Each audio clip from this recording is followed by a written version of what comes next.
what is this all about?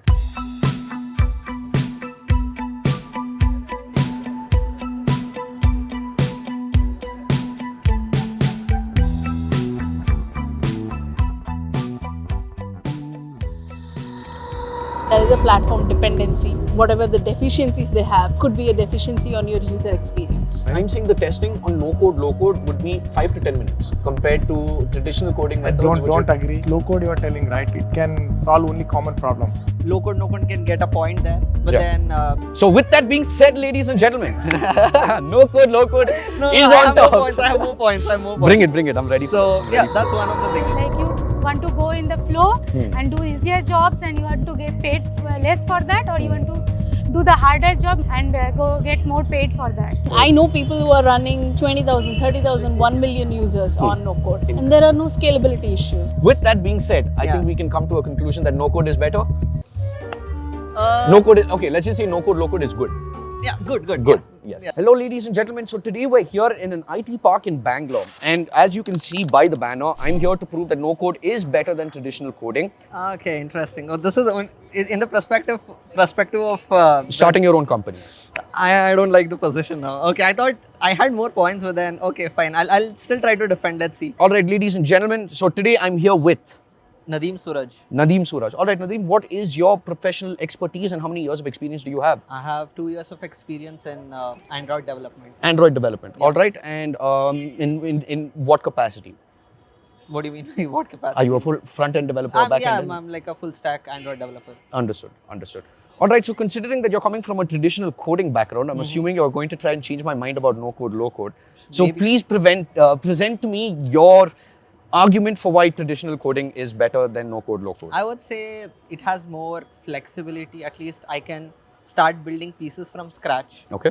Let's say, unlike how low code, no code already has built pieces. I understand it might save you some time, but then if I'm building pieces from scratch and I know where I'm going through, so I think that's one of my arguments, that I can build pieces from scratch. I can have everything flexible the way I want it. Fair enough. Okay. So I can say that you could do the same. It would depend on the project. All Correct. right. It would definitely depend on the project. And yes, I agree that you have that flexibility, you have that operational control, but you need a lot more technical awareness about the technicality. Agreed. In order for you to get the flexibility you're looking for, Yes. you really have to understand.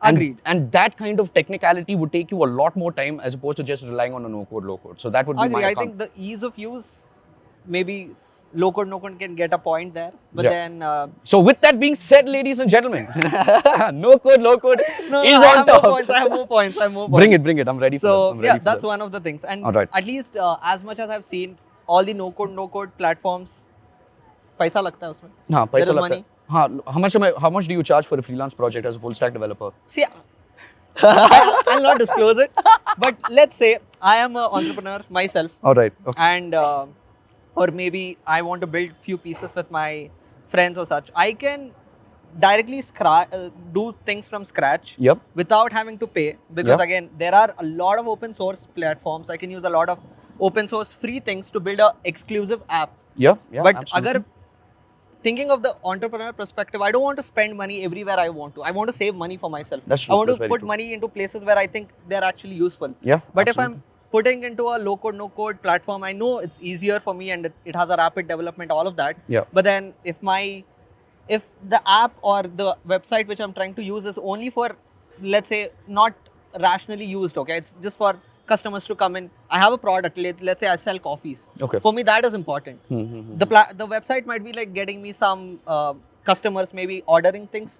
That's my secondary place, right? But Yeah. the primary goal is selling coffees. Yeah. So if I'm thinking about that, I was like, I wouldn't want to pay low code, no code money. I can just build myself a website Yeah. using free source, and then I can use that. Absolutely. What do you want to say about that? The argument that I would present over here, I completely, I'm with you. I'm on track with this, but I find myself in this situation a lot. If I want to create a project, all right, if I want to start my own project, and if I decide to go onto no code, I have the immediate validation of knowing I can start my project right then and there. Yeah. Whereas the traditional method, I have to find someone with the right years of experience. I have to find someone who I can trust. I have to find someone who's willing to give me all of their time and effort in order to make sure that, then I have to go through testing, I have to go through deployment, then I have to go through testing again, then I have to make sure then, The whole cycle of you have to go things. through the whole life, you have to go through the whole development process and Agreed. development cycle. And that's unnecessary. I feel like it's so unnecessary because as opposed to finding the right person, and they're going to take a cost as well, which is not going to be, it'll be Free. more than no code. Yeah. It would definitely be more than no I code. would argue. I want to see how much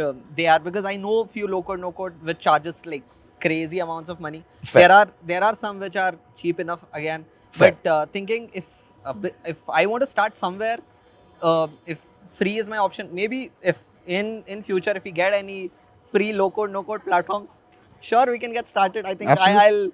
that is a way to go. But All I'm saying is I would rather take the investment and put it into a no-code, low-code platform as opposed to putting it to someone who might screw me over later. Because that is also something that's very, very common these days, especially in the startup circle. The theft of IP is incredibly, it's vast. It's huge. And I think the reliability aspect and knowing that you have the complete autonomy and control by going through a no-code would be a lot better.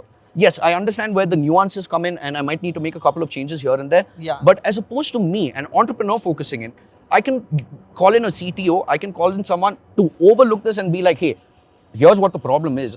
I don't have the expertise. You have the expertise, you look over this. So I've gotten the best of no code and I've gotten the best of the technical development and the traditional development to ensure that everything is going hand in hand.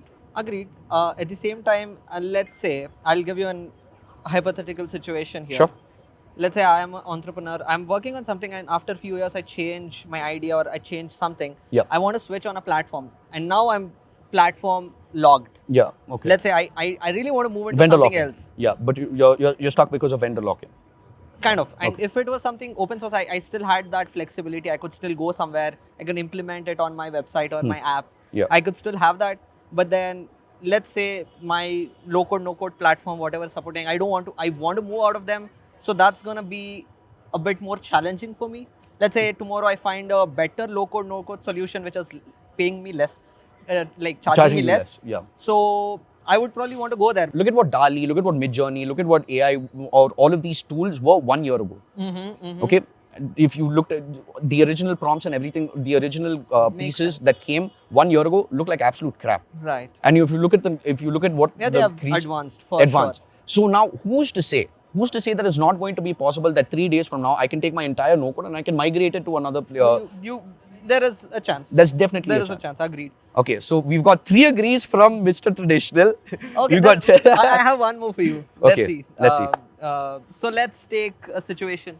Huh. Let me put it this way, right? So I want to integrate a plugin into my low code, no code, but that plugin is fairly new. Okay. And you guys have to first integrate it in your system so that I can start using it. Correct. But because the plugin is openly available for me to use it, but Yeah. because you guys are bottlenecking me because you need to integrate, then I can use it. But if it was open source, I could directly use it.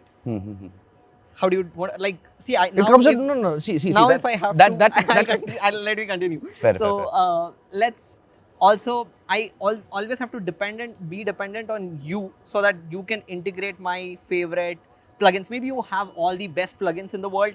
There might be some plugins which are underrated, which might be not known, which I might be still using them. You might have alternatives to them, but then if I want to use the exact one, I might be logged again. Fair. Let's take a very open example, like trying to plug in Google APIs, Google Maps APIs. Yeah. They're openly available. So let's say tomorrow there is a competitor for Google Maps and they come in and it's very new. It's probably like 6 months into that. Maybe they're better, but they're not famous yet.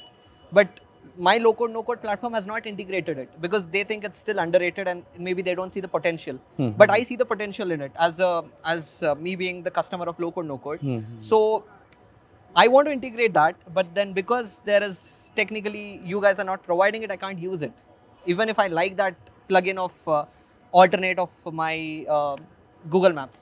Understood. So what you're saying is you're looking to use something on our application, our no-code application that's not available, but It's you globally don't know available. it's available outside the app, but not available inside the app. It's not available for low code, no code specifically It's because not it's new. Okay, fair. So this is a great problem to have, especially if I'm a no-code, low-code developer, and if I'm reached a point where, hey, I need to scale up. If I've reached this point, then obviously I'm going to go to my technical guy. I'll go to my technical guy and I'll be like, yo, I want you to handle this. I've got this customer feedback. I want you to handle this. Get it done ASAP. And that can be done on a priority basis. Maybe, yeah. I mean, that completely depends on how much support which my low code, no code platform can give. Correct. So I don't know if there are good low code, no code platforms which can I request today, maybe I get it back in 1 week. Maybe they are, but I have seen few practical ones. They take time. They were like, hey, we don't have this. We have some security issues, or we need to configure it. It will take time, and they just postpone it. So that's something a little bummer to me, because oh wait, I wanted this plugin in my app, now they don't have it. So there is kind of a control of the low code no code here, which I would not like, because they always have some kind of upper hand on top of me. Fair.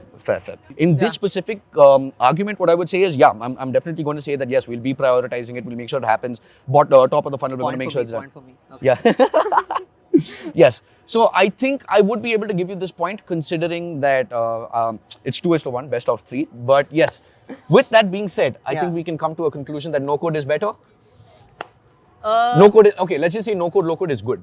Yeah, good. Yes. Yeah, all right. I can deal with it. Good in terms in certain situations. Fair. Perfect. I don't want to tell it on camera, but then I was recently switched to a low code, no code platform. Are you serious? The cameras are still recording, by the way. So, Devalina, the purpose of this discussion is if someone is deciding to take the entrepreneurial route, it would be a lot more efficient. It would be a lot better for that individual to use no code, low code to develop that business, as opposed to using traditional coding methods. What are your thoughts? Obviously, traditional coding method it is. All right. And what would you say is your defending point for this argument? Okay, first and foremost, like whatever application nowadays you will be going to write, or whatever you will be as a developer of application developer also, like what you will be doing, you will be dragging, dropping. So I'll go with an example. Let's say you have an Android phone. So nowadays all these applications are available. Like anybody can go and develop any application. So when you develop an application, you are only that UI and the button, what it will do, the screen, what it will do, that much you can develop, right? Correct, as an application developer with a low code or even with a no code. Correct. Yes. Okay. Yes. But finally, how that application is working in the background, that it will not work until and unless you do the coding, manual coding, or the actual firmware development. You will until and unless you are doing, right. Understood. The middleware, the low levels development. If you don't do, you will not be able to do the development. I think that's an incredible point that you're making. I think it is something that a lot of people don't take into consideration, where no-code, low-code tools, they do have a lot of purpose and a lot of use, but they also do have a lot of drawbacks, which tend to go unseen because we don't have a trained eye for it. So with that being said, what I think is, if I'm an entrepreneur and I'm taking a low-code, no-code tool, I think a sufficient amount of research and development needs to be done in order to choose which no-code, low-code tool to take. Yes, but somewhere if you see like any low code, no code, if you take, finally only by doing that you will not achieve the complete end-to-end solution, you will not get, right? I don't agree with that, because I do over here subjectivity tends to creep in because of the scale of the companies.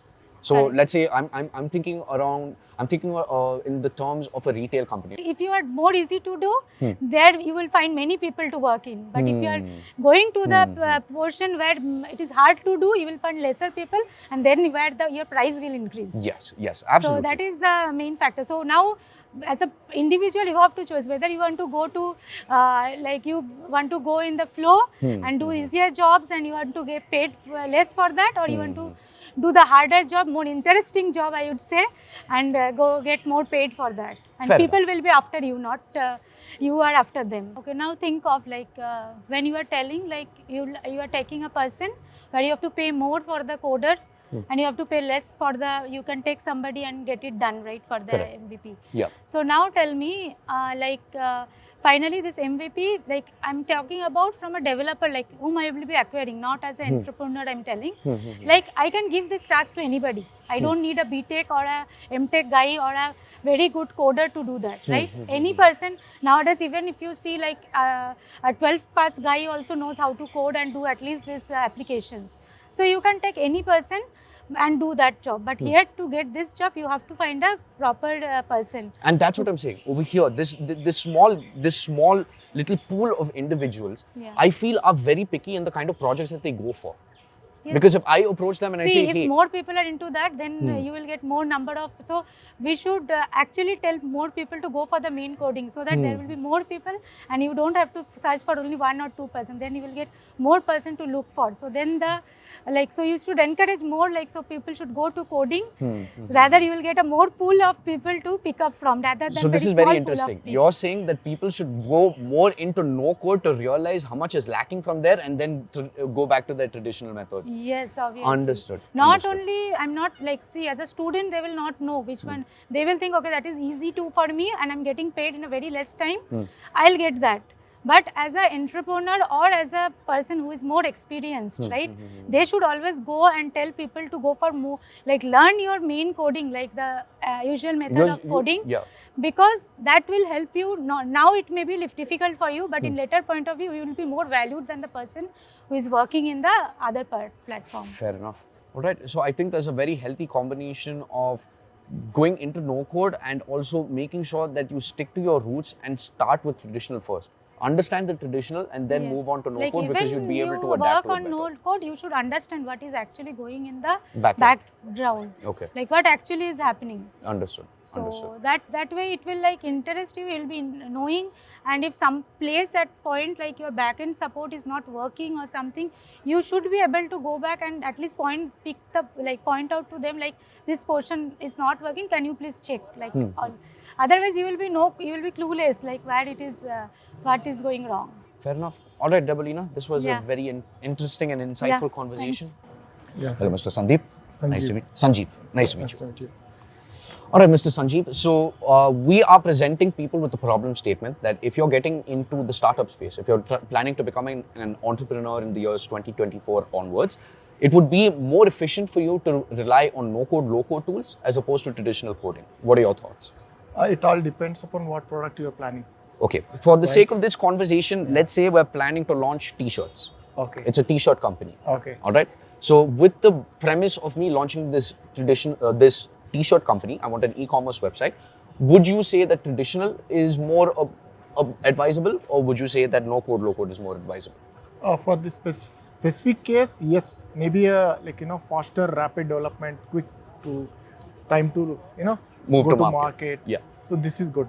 But again, if you have a long-term goal, right, you want to extend that and you want to maintain and all, the coding will be better from the scratch. Don't you think that if I run this, if I run this e-commerce company on no code, low code for about 2 to 3 years, and I get my point to if I get myself to the point of scaling, I've crossed break even, I'm ready to scale up, I'm ready to open up more warehouses, I'm ready to open up more branches around the world. Yes. Don't you think that would be a good time for me to outsource all of the technical capabilities as an entrepreneur to a CTO? Who will come and make sure and look over all of my no-code, low-code tools, look over all of my coding and take care of that for me. Wouldn't you think that would be a much more efficient way to go about it, as opposed to getting someone who's traditional from the very start, going through the entire development cycle, then going through the testing cycle, then going through the product cycle, then going through the prototyping cycle? There's so much wastage of time here compared to so little time being used in no-code, low-code. So that would be my main argument. Even in low-code, no-code also you have to do, right?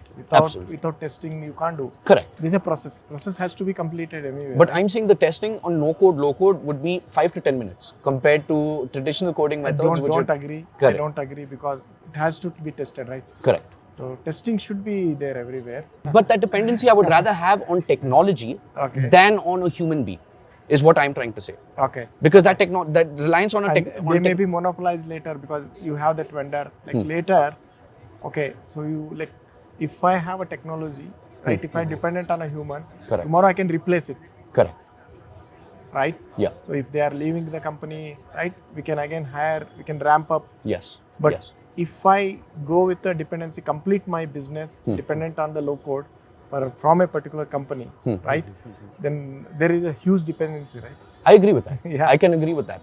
But to your point, see, the dependency. They may increase, right? Yeah. The price. The no code has a lot more usages, but it's a lot less valuable in terms of cost because more people will be able to use it. See what happens. Low code, you are telling, right? Yeah. It will be very common, right? It can solve only common problem. Correct. Again, if you want to solve a specific problem, right? Every business, every new startup, as like you said, right? Yeah.